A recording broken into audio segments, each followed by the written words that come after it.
Fettereso Marathon comes up, and that's going to be on the 20th of February, so that's tomorrow. So I'm just going to go through my kit check before we start, and there's a little bit of a video of the day itself and also a reflection on how the day went itself. So going through first of all my kit check. So the minimal kit check was waterproof head to toe cover. So got the waterproof trousers, nicely rolled up. I'm going to make them a wee bit neater for going in the bag. My jacket I'm going to be wearing on the day is Nike Trail, which is waterproof.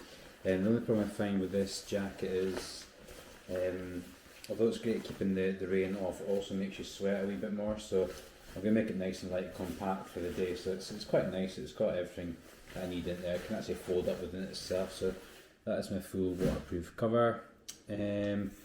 Hat and gloves, 2 pairs of gloves. Got one again, depending on the day. I've got fully waterproof ones, which I'll have with me. They are a wee bit warm inside. It is meant to be snowing, so I'm not sure how cold it'll be X, Y, and Z. So I'll take them with me, but I probably won't wear them on the day. I'll have them in my car. The second pair are the sealskins, which I'll take with me as well. I probably prefer wearing these themselves, more windproof rather than waterproof, but I do struggle a little bit with like Reynolds in my hands, so sometimes I can get quite cold. So it's always quite nice to have them on, even if I'm wearing a t-shirt itself. Also mentions having a hat itself, so I'm going to choose the Higgy Buff. So I've got the Buff with me, and also the Zuma cap, which has been something I've used for all my ultras to date. I'm not experienced in ultra at all, but I've done maybe 1 or 2, and I like to have the hat. And when playing football back in the day, I used to always have superstitions about socks underneath my football socks. So having something that gives you that little bit of an extra kick is going to be quite nice. So hopefully a t-shirt for the day is Nike brought out a new brand, or a new type of fitness t-shirt in partnership with Serena Williams. So it's based on her performances and unisex brand. So yeah, quite happy enough popping the Nike t-shirt on there, the Serena Williams. Also the shorts are Nike as well, and these were a gift from my nephew Jordan. So yeah, a wee bit crazy, a wee bit out there, but keeps with the theme, black and white. They're Nike as well. I like the fit, and there's also the inner as well that helps keep you comfortable when you're running. Under Armour undergarments itself, sock wise, I'm going to be using, and again, I've used these a few times for different ultras. I really quite like them, but I've also taken a secondary pair of shorter ones. The ground is meant to be quite wet tomorrow, and these ones are quite cottony, so I think they'll probably absorb quite a bit of water. When I did run with them before, I found that it was quite dry, so they didn't really bother me. But with these ones here, I'll have them in the background, and they're more compression socks itself. So I'll have both pairs, and I'm going to decide in the morning, but I probably will go for the smaller pair rather than the pair that matched the theme itself. Going to underpants, Ted Baker pants, again tried and tested, not trying anything different on the day of the marathon itself, so I'm going to try and keep to what I know and what I've worked with before. Moving on to the shoes next. So I've got, again, night before, I'm just not sure what the training's going to look like, so once we get down there I'll be able to have a better guess of what's going on. So I've got 2 pairs I'm going to choose from, either the Adidas Terexes, so that is the Adidas Terex Speed Flow Ultra, and it's 225 grams, roughly. I think they were 5 to 8 millimeter drop from the heel to toe. There is lugs on the bottom of them, but they're not that deep. It's a continental grip, so I find them really, really grippy. I've used Adidas for a lot of my other ultra runs itself, but think about the train tomorrow. I think I'm going to need more of an aggressive lug, so there's not too much of a lug at the bottom there, but they're 225 grams, very, very light, very, very comfortable, quite like the Adidas brand. And the other option I have is a shoe that has been well tested with myself, and that's always quite a key thing, is always try and wear the shoes before you actually go and run with them. So the next one is the Hoka Evo Jaw, which it's a bit of a lesser drop, so it's 3 mils from heel to toe, but the lugs are about 6 mils. So I think with regards to tomorrow, I think I'll probably need something a bit more aggressive. Again, it's a light shoe, roughly about 200 grams, so it's you hardly notice that it's on. These have been worn a lot more than the other shoe itself. With these ones here, you've got the Vibram sole, which is a wee bit more of a grip, so a bit like the Continental and Adidas. Vibram have got the grip here. I've used these quite a lot on mountainous terrain with a lot bit more water, and I tend to find that I'm more comfortable with these, but I'm not sure how they'll last up over the distance, i.e. will my feet ache a wee bit, because they're a wee bit narrower than the Adidas shoe itself. So again, I'll probably make up my mind on the day. We'll then go on to other things. I'm going to be using Garmin Heart Strap, so I use my heart rate monitor to always measure roughly what my heart rate is, how hard I'm working. I quite like to know roughly my zone I'm in if I'm going uphill, downhill. I also found in some ultras that if I was taking it easy, my heart rate would drop, and it gives me a little bit of a sign that I can actually push on. Secondly, if I'm working really quite hard and I'm noticing my heart rate is going up quite high, I then have the confidence to just really pull back. So I'll probably work alongside pace and heart rate, because the terrain tomorrow is slightly different from a road marathon. The more outcome measures you've got, the better. So perceived exertion, how hard are you working? Heart rate, how hard are you working? And also pace, how hard are you working? So 3 or 4 measures there to help keep you in check. Regarding other data, I'm probably going to use again the Unscribe pods, not so much for real-time feedback, but more for correlation of data for ultras in the future. So I've got a couple of longer runs coming up. I want to know what happens the longer I go for. So tomorrow I'm roughly going to be 4 or 5 hours. The next run after that's going to be probably 12 hours. So I need to kind of figure out, do I change my stride in the 4 or 5 hours? So the Unscribe pods are really good at showing what the average is, but also tracking you throughout your run itself. And they're really good at giving you metrics over ground rather than just on treadmill itself. Other stuff in the minimal kit were the map of the course, which I've printed off just now. So really nice course. It's changed obviously with the recent damage from Storm Arwen, and also Dudley and Eunice that just came through at the weekend. A couple out and backs, but looking at the overall elevation gain, 616 metres. It's 42.57 kilometres. Going up to about, I think it's 200 feet. Quite quickly, so starting going uphill, flats out for a wee bit, drops down, then we've got a nice first climb up, so that's coming at probably about 6-7k into the run itself. Then we're pretty much downhill until probably just about 11k, and again we small climb and then drop down again. So there's probably 1, 2, 3, 4, 5 big drop down, and then we've got roughly about 25 to 32 kilometers is a slow progressive climb. So I know roughly where that is on the map itself, and I know mentally when that comes and when I'm at the top of that, from probably about 32, 33 in, and there's a large downhill section, and then it's just gradual to the end itself. So I'm looking forward to the route itself. I have ran in Fettereso before, but because the route's changed, I probably would have ran the exact route prior. So that was the map that was on the essential kit list. The other things were compass and also whistle. So whistle's attached onto my Salomon Backpack, which everything will go into. So the whistle is actually on one of the cool little adaptations there. So I'll be able to press that. So I like the Salomon Backpack. Puts my 2 flasks in at the front, and also it's zip locked at the back, and also there's a zip at the front for phone, keys, anything else that you need to take around with you. Fueling on the day, I'm going for a strategy of a gel every 8 kilometers, so that will roughly be about 5 gels. So the gel of choice is going to be Torque. So Torque, I've tried it a few times now. I have tried having just one flavour, but I find it quite samey, and also we had a really good discussion with the guy from Torque who said you have to have a fluid intake as well, so that's going to be an important thing too. So the Torques are roughly giving you about 30 grams of carbohydrate per gel.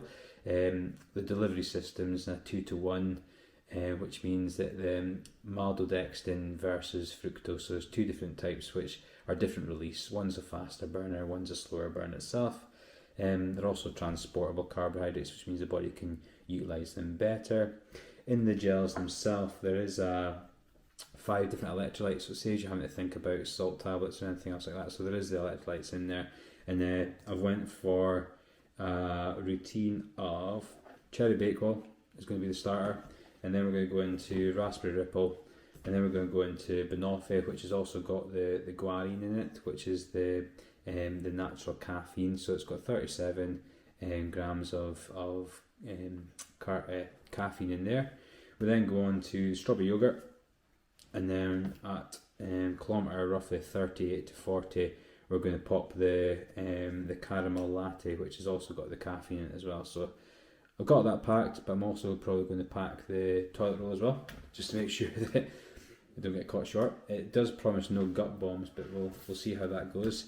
And in the 2 flasks, I'm going to have one filled with Tailwind, with an extra Tailwind in my bag itself, and the other one's going to be filled with water. I have found that using the Tailwind on its own is okay, but it gets quite chalky taste, and I know it's not meant to have that, but I tend to feel that, and when you drink water afterwards, it just makes a massive difference. So that's what I'm going to do with the Tailwind. And with the Tailwind, you get roughly about 50 grams of carbohydrates, and then you get 200 calories of energy. So that's quite nice to have that, knowing that when you're drinking, you're actually taking energy on as well. The flavour I've went for is Tropical Buzz, and again, that's got a little bit of caffeine in it as well. So I am going to have quite a few things with caffeine tomorrow, which I'm going to just be aware of. It's more of a trial for future when I need to think about tiredness and fatigue. What else is there? A key thing for tomorrow, I think, is going to be quite bright, but also we've had quite a lot of sun, so I'm definitely going to be packing my rockets, my glasses, just there for shine off the snow itself. I have before cycling, and also when running in the snow, I get quite blinded by the reflection. Also snowboarding, use the goggles quite widely to prevent headaches, so they're definitely going to get packed for tomorrow. Got the toilet roll, like I mentioned, little packet. Yeah, I think that's pretty much sums up my kit check. So really looking forward to the day itself. No real pressure on it, I don't think. So my main goal is to roughly between 4 and 5 hours, depending on what the terrain and snow is like. I'd like to be running roughly about a 5:25 to 5:30 minute kilometre average over the day itself, but I'm not going to beat myself up about it. It's more of an entry into this year of doing the marathon distance, or just over marathon distance. I think it's 42.5, and just seeing how I feel and start to gather evidence to what I'm going to need for future runs, which is a 12-mile ultra which is going to come up next, and then a 12-hour ultra which is going to come up next, and also last one standing. So this is just basically a fact finding, or a evidence gathering to what can go wrong and how can I address it. So the main mantra for tomorrow is to respond, not react. And what I mean by that is, rather than when something goes wrong, jumping it straight away, I'm going to take time to process it out. And that's something I learned from doing the Benahee Ultra, doing the talk aloud study. So I'm going to use that as a skill as well. I'm going to talk out loud. Anything I'm thinking that might be a problem, I'm going to discuss it with myself out loud, so I can start to process it a little bit better. It's definitely a trick that I've used before, and it works really well. So yeah, this is the eve of the marathon itself. Feeling really good, feel quite relaxed for it. I've maybe not given it the true diligence that I probably may have, but I want to go in there and have a couple of lessons to take forward to my next event. So we'll see you on the course.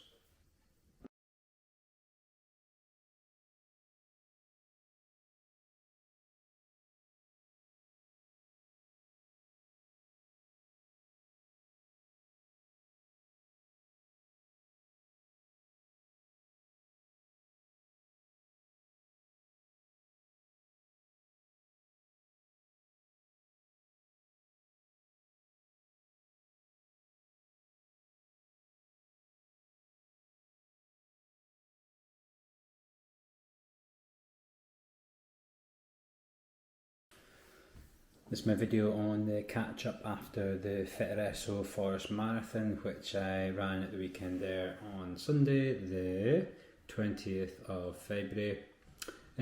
Weather conditions first of all. On the day, really lovely, sunny, bright, minimal wind. There was a wee bit of a breeze, but nothing to write home about, but also not to the levels that we expected.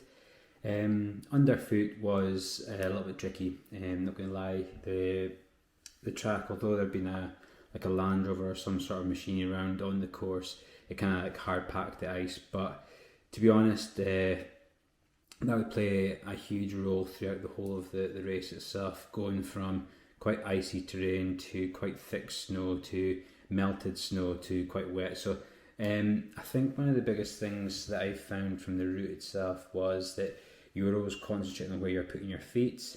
At times the path was really quite narrow, that you couldn't actually have 2 feet width, so you had to kind of do quite a narrow gait pattern. I found that really tight on my adductors, so inner quads, inner thigh, and also inner hamstring, so medial hamstring head. So that was quite a tricky condition to work with, but it was the same conditions for everybody, so you just had to pace the race accordingly. So my points that I wanted to feed back on were nutrition. I decided to go for 5 gels, 2 of which were caffeine loaded. The torque gels on 8 kilometers were fine. They were really good. I had raspberry ripple, which was nice. Bakewell tart, which again was nice. No issues at all with them. Banoffee was a little bit sweet, but it had the caffeine, and you can definitely taste the caffeine element in the gel itself. So it gives you that little bit of a boost quite quickly. So I did feel stronger, and I did feel my pace picked up after the gels. So there is that automatic hit, but also the torque gels have that slow release, so you actually carry that energy over. We then had a rhubarb and custard one, and we finished with a caramel latte one. The caramel latte one was quite thick, it's quite strong coffee flavoured. It was also caffeine. I took it at 38 kilometres, and I definitely feel the caffeine ones help. So the gel side of things, that went really well. So that was on 8 kilometres. I don't think I would change that strategy for the pace that I was running at. In the flask was tailwind, one portion of the tailwind, which was fine. I finished that, finished maybe about 3/4 of the other one, which was water, and then topped that up. And then again, I don't think I had a full flask a second time around, so I probably didn't drink a huge amount on the way around. So that might be a learning process or learning tip for me going forward, is to try and drink more and maybe try and top up my flask fully. I was aware that when the guy was topping up my flask, I didn't want it too full, because I find them quite hard to get back into the pouches. So that would be again me trying to think too much about it. The next thing was the shoes. So on the day I wore the Hoka Evo Jaws, 6 ounces altogether, or just under 200 grams I think they are. The grip, I don't think anything would have gripped in there unless you had steel spikes on, so I was quite comfortable with a lot of the footing. Round about me there was a lot of people falling, so it was something that I was aware of. Although I had a few slips, I didn't really have anything that came to ground, especially near the back end of the course where the sun was hitting and there was a wee bit more of a sheen on the ice. So the Hokas were really comfortable. I normally get quite sore feet with them, but they were absolutely fine. They're not very waterproof, so the feet did get quite cold and quite wet. They also dry out quite quickly, or you don't tend to notice the feet being so wet. The only thing with the Hoka Evo Jaws is the dye runs, and it really stains your feet. So that was the only downside of the Hokas themselves. Pacing strategy, I knew right from the start in the first 1 to 2k that it was going to be a bit of a day out more than anything else. So the pacing strategy kind of went quite quickly. We're probably north of 6 minute kilometres for the first part. Picked that up a lot more in the back end of the course, but I think going out for the first maybe 20 kilometres, the average was around about the 6 to 6:10 per kilometre. On the way back must have been a wee bit lower. The average pace was 5:52 for the I think it was 5:52 for the pacing. Not too sure, but the end total time was 4 hours and 21 minutes. So felt quite confident with that. And just over 6 minute kilometres, sorry, my apologies. The time was irrelevant. didn't really mean anything to me, but it was more for trying to get the pacing right and also the nutrition strategy right. The elevation turned out a little bit more than what I thought, so it was about between 750 and 800 metres elevation over the course. So although the GPX was reading 619, I think Strava came back slightly high, so somewhere between 619 and 800, so 200 metres difference altogether.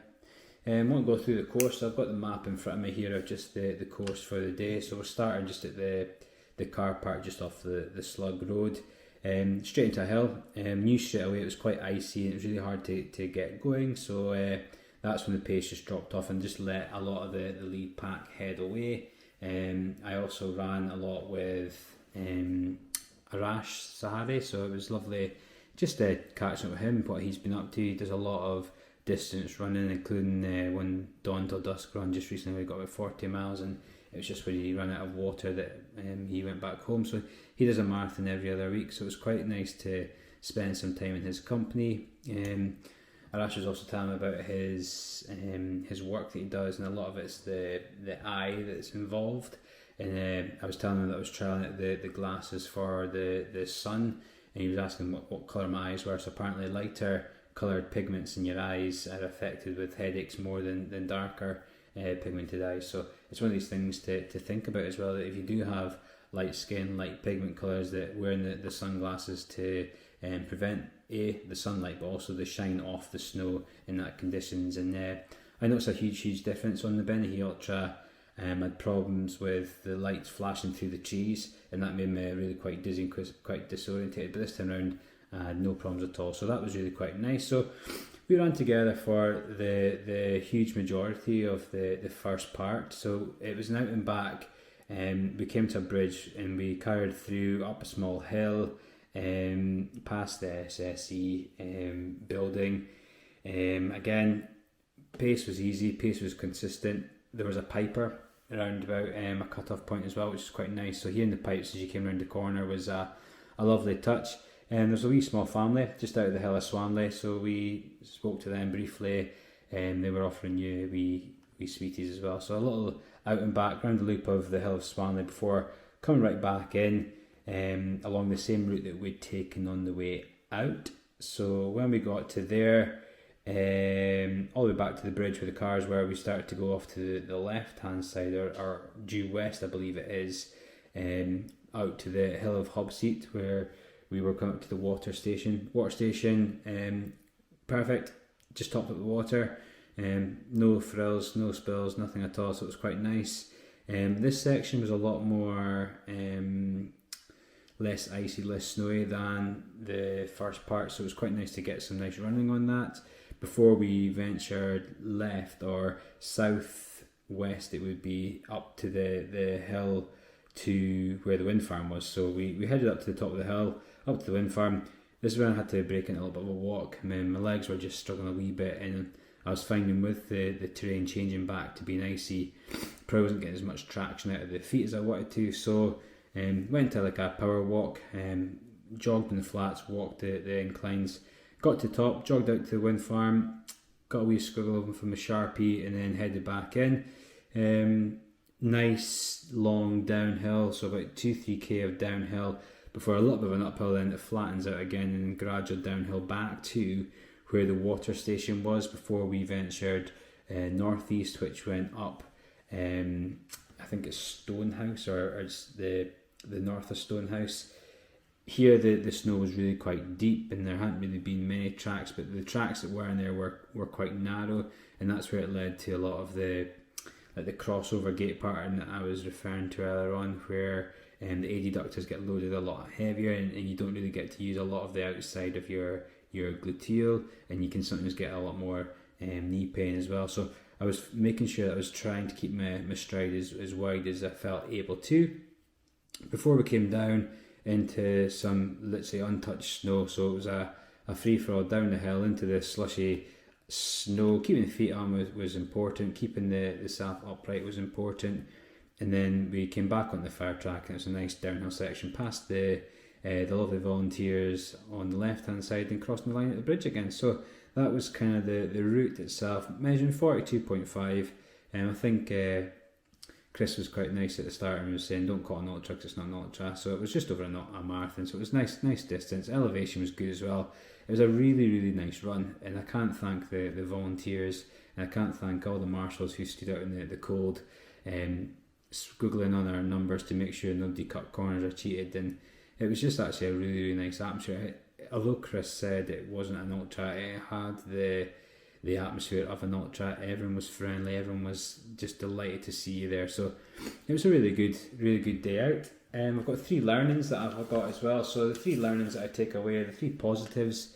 My nutrition, quite happy with the nutrition, didn't feel like I ran out of energy. I might have wanted to take a little bit more water, but I think that the 8-kilometre strategy worked really well, especially if I'm going to be going longer. I think if I'm going to go longer than 6 hours, I'm going to have some heavy or some more food in there rather than just the gels. And the pace, I was quite happy. I'm normally a guy that likes to stick to the number that's on my watch, so I was able just to let that go, and I was able to be in the moment. And I've done a power of work with Don Vasey and also my own reading about just trying to be in the moment and thinking about how to respond to the challenges in front of you rather than react, and how to be in that moment. And it's not the situation that can knock you off, it's how you deal with the situation. So I've been practicing that quite a lot, and not just my work but also in my running as well. And my last part was I really felt that my strength training, my running from injury that I do on a Thursday, and also my weights that I'm doing throughout the week has made a huge difference, especially in the power up the hills and also in the downhills where we're using the quads to absorb a lot of the shock from the overstride or the longer stride pattern. My work-ons from the event were I probably went too fast in the downhill. I got a wee bit carried away once we turned at the wind farm, and because I'd walked, I felt like I had to try and pick up some pace at that time. But I definitely noticed that my quads fatigued a lot quicker, a lot sooner after that downhill section, and the long straight after that I felt like I was more trying to conserve my quads for the end rather than actually push on. So that'd be one of the take homes. My map awareness wasn't great, so although I'd looked at the map and looked at the elevation, I hadn't really figured out what it meant or whereabout I was going to be working. So for example, the up and back to the wind farm, knowing exactly when that came versus knowing that it wasn't up and back, rather than we go up, flatten out, go up, then there's a long slow hill down. It was the same hill, so I needed to kind of be a bit more aware of the map itself. So just taking time to link the map to the elevation and just try and use a little bit of knowledge of the course itself. And the last one was just a small one, maybe drink a wee bit more fluids. It was warm in times, but it was also quite cold in times, so I think the mixture of the fluid taken on board would have been important too. But great experience, and for myself looking back on this, the hydration strategy worked. Pace your own pace and be in the moment and respond rather than react. Thanks very much for watching.